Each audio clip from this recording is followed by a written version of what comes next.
ഇന്നത്തെ വീഡിയോയിലേക്ക് എല്ലാവർക്കും സ്വാഗതം. ഇന്ന് നമ്മൾ ചെയ്യാൻ പോകുന്നത് നമ്മളെ ലാപ്ടോപ്പിൽ നമുക്ക് എങ്ങനെ ടെലിഗ്രാം സോഫ്റ്റ്വെയർ അതുപോലെ തന്നെ ടെലിഗ്രാം മൂവീസ് കാര്യങ്ങളൊക്കെ നമ്മൾ ചിലപ്പം ലാപ്പിലായിരിക്കും കാണുക.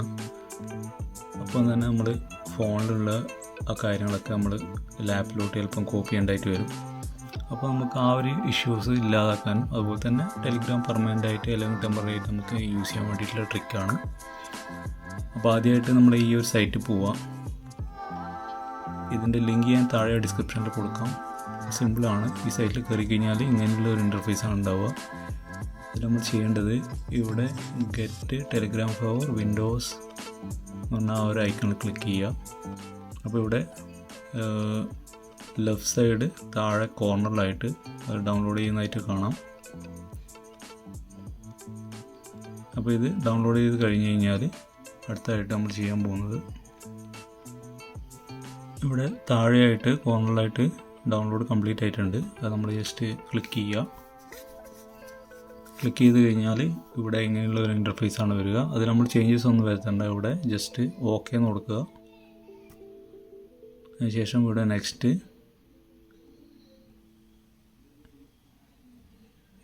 ഓൾറെഡി എൻ്റെ അതിൽ ഞാൻ ചെയ്തിട്ടുണ്ടായിരുന്നു. അപ്പം ജസ്റ്റ് ഞാൻ കാണിക്കുകയാണ്.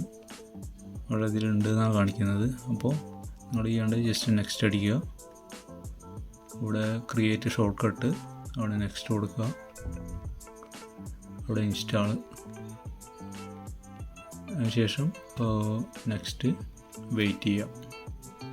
ഇപ്പോൾ ഇവിടെ ഫിനിഷ് ആയിട്ടുണ്ട്. അപ്പോൾ അതിനുശേഷം നമ്മൾ ഡെസ്ക്ടോപ്പിലോട്ട് പോവുക. ഇവിടെ ടെലിഗ്രാം എന്നുള്ള ഐക്കൺ കാണാൻ പറ്റും നിങ്ങൾക്ക്. അത് ഓപ്പൺ ചെയ്യുക. കുറച്ച് വെയിറ്റ് ചെയ്യുക. പഴയ സിസ്റ്റമൊക്കെ ആണെങ്കിൽ കുറച്ച് ടൈമിംഗ് ഉണ്ടാവും. ഇവിടെ സ്റ്റാർട്ട് മെസ്സേജ് പറഞ്ഞ ഒരു ഓപ്ഷൻ ക്ലിക്ക് ചെയ്യുക. അതിനുശേഷം നമ്മൾ ഇവിടെ മാനുവലായിട്ട് നമുക്ക് നമ്പർ ടൈപ്പ് ചെയ്തിട്ട് യൂസ് ചെയ്യാം. അതല്ലാന്നുണ്ടെങ്കിൽ ഒരു ഈസി വേ ഉണ്ട്. ഇതൊരു ഫോണായി കഴിഞ്ഞാലും, ഇതിപ്പം ഐഫോണാണ്. അപ്പോൾ നമ്മൾ ആപ്പിൽ ഇവിടെ സെറ്റിങ്സിൽ ക്ലിക്ക് ചെയ്ത് കഴിഞ്ഞാൽ ഇവിടെ ഡിവൈസ് എന്ന് പറഞ്ഞ ഒരു ഓപ്ഷൻ ഉണ്ട്. അതിൽ ലിങ്ക് ഡെസ്ക്ടോപ്പ് ഡിവൈസ് അത് ക്ലിക്ക് ചെയ്യുക. അതിനുശേഷം ഇതുപോലെ അടുത്തോട്ട് വെച്ചതിന് ശേഷം സ്കാൻ ചെയ്യുക. ഒന്ന് വെയിറ്റ് ചെയ്യുക. അപ്പോൾ ഓട്ടോമാറ്റിക്കായിട്ട് ഇതിൽ നിങ്ങൾക്ക് എല്ലാം ഫോണിലുള്ള സെയിം മെസ്സേജസും കാര്യങ്ങളും ഇതൊക്കെ നമുക്കിതിൽ കിട്ടുന്നതാണ്. അപ്പോൾ ചെറിയൊരു വീഡിയോ ആണ്, ഹെൽപ്ഫുള്ളായെന്ന് വിചാരിക്കുന്നു. പുതിയ വ്യൂവേഴ്സ് ആണെങ്കിൽ ചാനൽ സബ്സ്ക്രൈബ് ചെയ്യുക. Thanks so much. അടുത്ത വീഡിയോയിൽ കാണാം. ബൈ.